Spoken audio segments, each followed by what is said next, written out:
بسم اللہ الرحمن الرحیم نحمدہ و نصلی علی رسولہ الکریم اما بعد۔ بھائیو دوستو، آج آپ کے سامنے ایک بہت ہی اہم موضوع یعنی عقیدہ ختم نبوت سے متعلق کچھ بہت ہی اہم معلومات آپ سے شیئر کرنا چاہتا ہوں، اس لیے کہ کچھ دن پہلے سوشل میڈیا پہ میں نے دیکھا کہ پنجاب فیصل آباد کے اندر ایک واقعہ جو رونما ہوا، تو وہاں پہ ایک عورت نے خود کو نبی یا رسول ہونے کا جس نے دعویٰ کیا ہے۔ اس طرح کے کئی واقعات جو اس طرح کی چیزیں جو معاشرے میں رونما ہوتی ہیں، اس حوالے سے عقیدہ ختم نبوت کے حوالے سے چند بہت ہی اہم معلومات آپ کے ساتھ شیئر کروں گا، اور قرآن اور حدیث کے حوالے سے یعنی اس ویڈیو لیکچر کے اندر اس بات کی وضاحت کریں گے کہ عقیدہ ختم نبوت یہ اسلام کے اندر کتنا اہم عقیدہ ہے اور اس کی اہمیت کیا ہے۔ تو دوستو، اللہ تعالیٰ نے جب حضرت آدم علیہ السلام کو پیدا کیا اور اسی طریقے سے پھر حضرت آدم سے حضرت حوا علیہ السلام کی پیدائش ہوئی، اور پھر ان دونوں سے اللہ نے نسل انسانیت کو پوری کائنات کے طول و عرض میں پھیلایا، تو وہاں سے ہی یوں ہی نسل انسانیت کائنات کے طول و عرض میں پھیلے، تو اللہ تعالیٰ نے انسانی رہنمائی کے لیے انسانوں کو ہدایت اور اسی طریقے سے ان کی رہنمائی کے لیے اللہ نے انبیاء اور نبیوں کا سلسلہ جو ہے وہ شروع کیا، اور یہ سلسلہ حضرت نوح علیہ السلام سے شروع ہوا۔ نوح علیہ السلام باقاعدہ طور پر اللہ تعالیٰ کے پہلے بھیجے گئے نبی تھے، جو کہ انسانوں کی ہدایت اور رہنمائی کے لیے بھیجے گئے تھے۔ تو یہ سلسلہ چلتا آیا جہاں تک کہ آخری نبی حضرت محمد مصطفیٰ صلی اللہ علیہ وسلم کی نبوت و رسالت پر آ کے یہ سلسلہ اختتام پذیر ہوا۔ آپ صلی اللہ علیہ وسلم کو اللہ تعالیٰ نے اپنا آخری نبی اور رسول بنا کے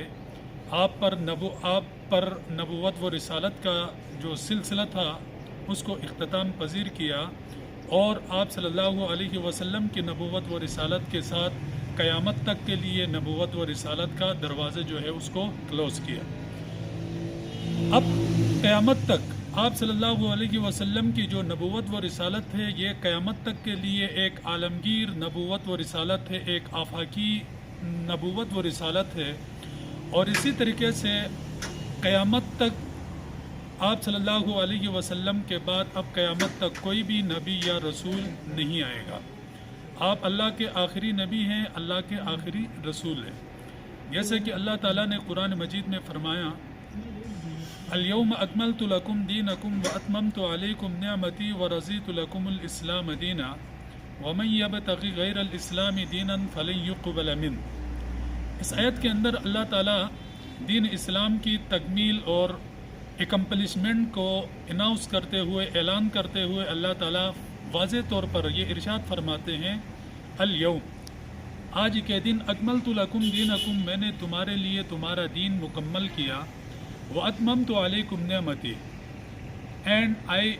accomplished all my blessings onto you، اور میں نے اپنی تمام نعمتیں تمہارے اوپر مکمل کر دی، ورضیت لکم الاسلام دینا، اور اسلام کے تمہارے لیے دین ہونے پر میں راضی ہوا، ومن یبتغی غیر الاسلام دینا فلن یقبل منہ، اور اسلام کے بعد یعنی کوئی اور اگر دین کوئی طلب کرے تو اس سے قبول نہیں کیا جائے گا۔ اس آیت کے اندر اللہ تعالیٰ نے واضح طور پر یہ بات ارشاد فرمایا کہ یہ جو دین کا سلسلہ، دین حنیف، دین اسلام کا جو سلسلہ شروع ہوا تھا، یہ آپ صلی اللہ علیہ وسلم پہ آ کے اختتام پذیر ہوا، آپ پہ آ کے یہ دین مکمل ہوئی۔ اب قیامت تک کوئی نئی شریعت، نیا دین نہیں آئے گا۔ آپ صلی اللہ علیہ وسلم کی لائی ہوئی کتاب اور اسی طریقے سے لایا ہوا جو دین ہے، یہ قیامت تک تمام انسانوں کی رہنمائی کرتا رہے گا۔ اسی طریقے سے سورہ احزاب کے اندر اللہ تعالیٰ واضح طور پر آپ صلی اللہ علیہ وسلم کے اوپر نبوت و رسالت کے ختم ہونے کو بیان کرتے ہوئے فرماتے ہیں، ما کان محمد ابا احد من رجالکم ولکن رسول اللہ وخاتم النبیین۔ محمد صلی اللہ علیہ وسلم تم مردوں میں سے کسی کے باپ نہیں، ولیکن رسول اللہ بلکہ وہ اللہ کے رسول ہیں، وخاتم النبیین اور نبوت پر مہر لگانے والے آخری نبی ہیں۔ یہاں پہ لفظ خاتم آپ صلی اللہ علیہ وسلم کے لیے استعمال کیا گیا ہے۔ اب خاتم عربک کے اندر عربی مطلب ڈکشنری کے حساب سے دو طریقے سے اس کو پڑھا جاتا ہے۔ ایک بفتح تا یعنی خاتم، خاتم کہتے ہیں مہر کو، سیل کو، اور اسی طریقے سے ایک خاتم بکسر تا بھی اس کو پڑھا جاتا ہے، تو خاتم بمعنی مہر لگانے والے۔ تو یہاں دونوں طریقے سے اگر مطلب چاہے خاتم پڑھے، خاتم النبیین پڑھے یا خاتم النبیین پڑھے، دونوں حساب سے اس کا معنی یہ ہوگا، اگر خاتم النبیین پڑھیں گے تو ترجمہ ہوگا کہ آپ صلی اللہ علیہ وسلم نبوت و رسالت پر مہر لگانے والے سب سے آخری نبی ہے، آپ کے بعد قیامت تک کوئی نبی کوئی رسول نہیں آئے گا۔ اور اگر یعنی خاتم پڑھا جائے تو پھر اس کا ترجمہ، آیت کا ترجمہ یہ ہوگا کہ اللہ تعالیٰ نے آپ کے ذریعے یعنی آپ صلی اللہ علیہ وسلم کے ذریعے جو نبوت و رسالت کا جو سلسلہ جو تھا اس کے اوپر مہر لگائی، سیل لگائی۔ اب قیامت تک کوئی نبی کوئی رسول یا نہیں آئے گا، اور نہ کوئی شریعت اور نہ کوئی الہامی کتاب یعنی قیامت تک اس کائنات کے اندر انسانوں کی رہنمائی کے لیے بھیجی جائے گی۔ یہی کتاب قرآن مجید اور یہی شریعت دین اسلام اور آپ صلی اللہ علیہ وسلم کا بحیثیت نبی اور رسول ہونا یہی قیامت تک رہے گا، اور اسی طرح قیامت تک کے لیے تمام انسانوں کی ہدایت و رہنمائی کا ذریعہ بنیں گے۔ اسی طریقے سے ایک دوسری آیت کے اندر اللہ تعالیٰ فرماتے ہیں قل یا ایھا الناس انی رسول اللہ الیکم جمیعا۔ اس آیت کے اندر اللہ تعالیٰ فرماتے ہیں قل کہہ دیجئے اے نبی، یا ایھا الناس اے دنیا کے سارے لوگوں۔ یہاں پہ الناس کے شروع میں الف لام جو ہے یہ استغراقی ہے، یعنی جتنے بھی انسان نے قیامت تک آنے والے جنس انسان جس کے اوپر انسان کی مطلب ڈیفینیشن انسان کی تعریف جس پہ صادق آ رہی ہے، ان سب کو اس آیت کے اندر اللہ تعالیٰ ایڈریس کرتے ہوئے فرماتے ہیں کہ یا ایھا الناس اے دنیا کے سارے لوگوں، انی رسول اللہ الیکم جمیعا، بے شک میں اللہ کی طرف سے تم سب کی طرف بھیجا گیا اللہ کا رسول ہوں۔ تو یہاں اس آیت کے اندر بھی اللہ تعالیٰ نے واضح طور پر یعنی تمام سارے جمع کے سیغے پلورل کے سیغے یہاں پہ مطلب یوز کیے۔ انی رسول اللہ الیکم میں کم ضمیر پلورل مطلب یا پرولر کی جو پروناؤن ہے اللہ تعالیٰ نے استعمال کیا۔ اس کے بعد جمیعاً سب کے پھر تاکید کے طور پر بتا دیا کہ آپ صلی اللہ علیہ وسلم کسی مخصوص قوم قبیلے یا مخصوص وقت کے لیے نبی بن کے نہیں آئے ہیں، بلکہ قیامت تک جتنے بھی انسان ہیں سب کے لیے نبی اور رسول بن کے آئے ہیں۔ اور اس سے بھی ایک بہت ہی مطلب یعنی خوبصورت مثال کہ جس کے اندر اللہ تعالیٰ نے بہت ہی مزید مطلب یعنی ایک خوبصورت مثال کے ذریعے سے آپ کی یعنی نبوت و رسالت کے آخری ہونے کو یعنی بیان فرمایا ہے۔ تو اس میں یہ ہے کہ اس سے پہلے اگر دیکھا جائے تو اللہ تعالیٰ نے کسی کتاب کو جتنے بھی انبیاء مطلب اللہ تعالیٰ نے بھیجے ہیں ان میں سے کسی نبی کے لیے رحمت للعالمین ہونے کا خطاب ٹائٹل کسی نبی کو نہیں ملا۔ اسی طریقے سے کسی بھی نبی کے اوپر نازل ہونے والی کتاب کے لیے ہدی للعالمین یعنی پوری کائنات کے لیے ہدایت ہونے کا ٹائٹل اس کتاب کو نہیں دیا گیا۔ جب قرآن اور اسی طرح آپ صلی اللہ علیہ وسلم کی نبوت اور رسالت کو دیکھتے ہیں اور قرآن مجید کو جب ہم دیکھتے ہیں تو اللہ تعالیٰ نے جس طرح الحمدللہ رب العالمین کہہ کر اپنے آپ کو پوری کائنات یعنی پوری انسانیت کا رب ہونا اس آیت کے اندر واضح کیا ہے، ایسے ہی آپ صلی اللہ علیہ وسلم کے بارے میں فرمایا وَمَا أَرْسَلْنَاكَ إِلَّا رَحْمَةً لِلْعَالَمِينَ کہ نبی ہم نے آپ کو پوری جہاں کے لیے نبی رحمت بنا کے بھیجا۔ اسی طرح جب قرآن کی باری آئی تو قرآن کے بارے میں اللہ تعالیٰ نے فرمایا کہ ہدی للعالمین کہ یہ کتاب تمام عالم تمام انسانیت کے لیے تمام عالم کے لیے ہدایت ہے۔ تو یہاں پہ دیکھیں جس طرح اللہ تعالیٰ تمام عالم کا رب ہے، ایسے ہی نبی پاک صلی اللہ علیہ وسلم نبی رحمت ہے، تمام عالم کے لیے رحمت للعالمین ہے، اور اسی طریقے سے قرآن جو ہے ہدی للعالمین یعنی تمام انسانیت کے لیے تمام عالم کے لیے ہدایت ہے۔ تو دوستو قرآن مجید کی ان تمام آیتوں سے یہ بات واضح ہو گئی کہ آپ صلی اللہ علیہ وسلم اللہ کا بھیجا ہوا آخری نبی اور رسول ہے، آپ کے بعد کوئی نبی اور رسول نہیں آئے گا۔ اب ذرا احادیث کی طرف ہم آتے ہیں کہ اللہ کے نبی نے اپنی احادیث کے ذریعے سے اپنی ختم نبوت کا کیسے دفاع کیا اور کس طرح بیان کیا۔ تو حدیث میں آپ صلی اللہ علیہ وسلم نے فرمایا کہ سیکون من بعدی ثلاثون کذابون دجالون کل یزعم انہ نبی وانا خاتم النبیین لا نبی بعدی۔ In this saying of Holy Prophet sallallahu alaihi wasallam, our beloved Prophet sallallahu alaihi wasallam says, after my demise, there would be very soon, there would be 30 pretender of prophethood. Every one of them will claim to be prophet. But Ana Khatamun Nabiyyin La Nabiyya Badi. I am is the last messenger and prophet of Allah. میرے بعد کوئی نبی نہیں ہوگا۔ تو یہاں اس حدیث کے اندر دیکھیں اللہ کے نبی نے فرمایا کہ میری وفات کے بعد قیامت تک 30 جھوٹے کذاب دجال، پریٹینڈر آف پرافٹ ہوڈ یعنی جھوٹی نبوت کا دعویٰ کرنے والے، ایسے 30 قسم کے لوگ آئیں گے، اور کل یزعم انہ نبی، every one of them will claim to be prophet, یعنی ان میں سے ہر ایک دعویٰ کرے گا نبی ہونے کا۔ تو اللہ کے نبی نے فرمایا سن لو، انا خاتم النبیین لا نبی بعدی، میں آخری نبی ہوں، میرے بعد قیامت تک کوئی نبی کوئی رسول نہیں آئے گا۔ اس کے بعد ایک دوسری حدیث میں آپ صلی اللہ علیہ وسلم نے ختم نبوت کو اور بھی خوبصورت مثال کے ذریعے سے واضح کر کے انسانیت کو ایک خوبصورت مثال دے کے سمجھایا۔ فرماتے ہیں آپ صلی اللہ علیہ وسلم، مثلی و مثل الانبیاء من قبلی، میری اور مجھ سے پہلے والے تمام نبیوں کی مثال کمثل رجل، ایک اس شخص کی ہے کہ بنا بیتن، جس نے ایک خوبصورت گھر بنایا ہو، ایک خوبصورت بلڈنگ تعمیر کی ہو، فاحسنہ واجملہ، اس گھر کو بہت ہی خوبصورت طریقے سے سجایا ہو، ڈیکوریٹ کیا ہو،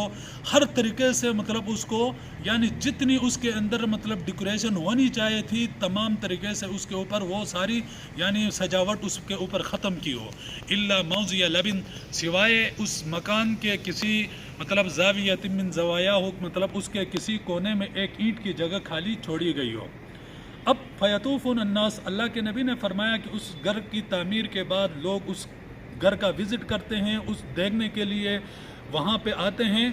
اور فیتعجبون، بہت ہی یعنی تعجب کرتے ہیں، اس کی خوبصورتی کی تعریف کرتے ہیں، اور ہر بندہ کہتا ہے کہ کاش کہ یہ جو اس کونے میں جو خالی جو اینٹ ایک اینٹ کی جگہ خالی رہ گئی ہے، اگر یہ اینٹ کی جگہ خالی نہ ہوتی تو اس گھر کے اندر کوئی نقص کوئی عیب باقی نہ ہوتا۔ تو اللہ کے نبی نے فرمایا وَأَنَا هَٰذِهِ اللَّبِنُ، میں وہی نبوت و رسالت کی آخری اینٹ ہوں، میرے ذریعے سے اس جو خالی ایک اینٹ کی جو جگہ خالی تھی اس کو بھی اللہ نے فل کیا ہے، اس کو بھی پور کیا ہے۔ اب قیامت تک یعنی نبوت و رسالت کی اس بلڈنگ میں کسی اور نبی اور رسول کے ذریعے سے کوئی نیا بلاک یا کسی نئی اینٹ کی کوئی گنجائش قیامت تک باقی نہیں رہی۔ تو اس حدیث کے اندر ذرا اگر دیکھا جائے تو اللہ کے نبی نے بہت ہی خوبصورت طریقے سے ایک مثال دے کے یعنی تمام انبیاء کو اینٹوں سے تشبیہ دی، اور اسی طریقے سے پھر نبوت و تمام انبیاء کی نبوت و رسالت کو ایک خوبصورت مکان اور ایک یعنی شاندار محل سے تشبیہ دی، اور خود کو آپ صلی اللہ علیہ وسلم نے اس نبوت و رسالت کی اس شاندار محل پہ لگنے والی آخری اینٹ سے تشبیہ دی، اور آخری بلاک سے تشبیہ دیتے ہوئے فرمایا کہ میں نبوت و رسالت کی اس محل پہ لگا جانے والا آخری بلاک اور آخری اینٹ ہوں، میرے بعد قیامت تک کوئی نبی کوئی رسول نہیں آئے گا، جو بھی قیامت تک یعنی میرے بعد نبی ہونے کا یا رسول ہونے کا دعویٰ کرے گا تو وہ جھوٹا ہوگا، کذاب ہوگا، دجال ہوگا۔ اس کے علاوہ اس عقیدے کی اور عقیدہ ختم نبوت کی اہمیت کا اندازہ ہم اس واقعے سے بھی لگا سکتے ہیں کہ جو حضور صلی اللہ علیہ وسلم کے وفات کے بعد پیش آئے۔ دوستو، حضور صلی اللہ علیہ وسلم کی وفات کے بعد ایک جنگ جو جنگ جمامہ کے نام سے مشہور ہے لڑی گئی مسلم کذاب کے خلاف۔ مسلم کذاب یہ وہ شخص تھا کہ جس نے حضور صلی اللہ علیہ وسلم کی زندگی کے آخری ایام میں نبی ہونے کا دعویٰ کیا تھا، جب آپ صلی اللہ علیہ وسلم نے اس کی نبوت کے بارے میں سنا تو اس کے ساتھ جنگ لڑنے کے لیے حضرت اسامہ بن زید، جو کہ حضرت زید بن حارثہ حضور صلی اللہ علیہ وسلم کا منہ بولا بیٹے کا بیٹا تھا، اس کی سربراہی میں ایک لشکر تشکیل دیا، اور وہ لشکر ابھی مدینہ سے باہر نکلا ہی تھا۔ حضور صلی اللہ علیہ وسلم بیمار ہوئے اور اسی بیماری میں آپ صلی اللہ علیہ وسلم اس دنیا فانی سے رخصت ہوئے۔ بعد میں حضرت ابوبکر صدیق رضی اللہ تعالیٰ عنہ جب خلافت کے مسند پر متمکن ہوئے اور اسی طرح وہاں خلافت جب سنبھالی تو حضرت ابوبکر صدیق رضی اللہ تعالیٰ عنہ نے سب سے پہلا جو لشکر بھیجا وہ حضرت اسامہ بن زید کا لشکر تھا، جو مسلم کذاب کے خلاف بھیجا گیا تھا۔ تو اس جنگ کے اندر اگر ہم دیکھیں کہ جتنی بھی جنگیں حضور صلی اللہ علیہ وسلم کے 23 سالہ مطلب زندگی کے اندر جتنی جنگیں لڑی گئی تھی، ان جنگوں میں صرف 256 مطلب صحابہ جو تھے وہ شہید ہوئے تھے، جنگ بدر سے لے کر جنگ تبوک تک کی جتنی بھی غزوات تھے ان سب میں۔ لیکن اس ایک جنگ میں جو مسلم کذاب کے خلاف، جو کہ نبوت کا دعوے دار تھا، جھوٹا دعوے دار تھا، اس کے خلاف جو جنگ جمامہ لڑی گئی، اس ایک جنگ کے اندر 1200 صحابہ جو ہے اس جنگ میں شہید ہوئے۔ ان میں سے 700 قرآن خواں اور 70 مطلب حافظ قرآن صحابہ تھے جو شہید ہوئے۔ تو اس مطلب یعنی جنگ سے اور اس واقعے سے بھی ہمیں اس بات کا اندازہ ہوتا ہے کہ عقیدہ ختم نبوت یعنی آپ صلی اللہ علیہ وسلم کے اوپر یہ عقیدہ رکھنا کہ آپ صلی اللہ علیہ وسلم آخری نبی ہے، اور آپ کے بعد قیامت تک کوئی نبی، کوئی مطلب نئی شریعت یا کوئی دین نہیں آئے گا، اس بات پر ایمان رکھنا کتنا مطلب اسلام میں اس کی کتنی امپورٹنس ہے اور اس کو کتنی اہمیت دی گئی ہے، اس کا اندازہ ہم اس یعنی واقعے سے بھی لگا سکتے ہیں۔ تو دوستو، آپ سب سے آخر میں یہی مطلب ریکویسٹ ہے، یہی گزارش ہے کہ اس طرح کے واقعات اللہ کے نبی کی پریڈکشن کے مطابق قیامت تک اس طرح کے مطلب فتنے اور اس طرح کے فسادات جو ہے وہ رونما ہوتے رہیں گے، لوگ اس طرح کے آتے رہیں گے جو خود کو نبی ہونے کا مطلب دعویٰ کریں گے۔ تو بحیثیت مطلب مسلمان ہم میں سے ہر شخص کی ذمہ داری بنتی ہے کہ خود کو اس طرح کے فتنوں سے بچائے، اور اس طرح کے فتنوں سے خود کو بچاتے ہوئے ہمیشہ ہوشیار رہے اور ان کے اہلکار بندے سے خود کو بچائے۔ السلام علیکم ورحمۃ اللہ۔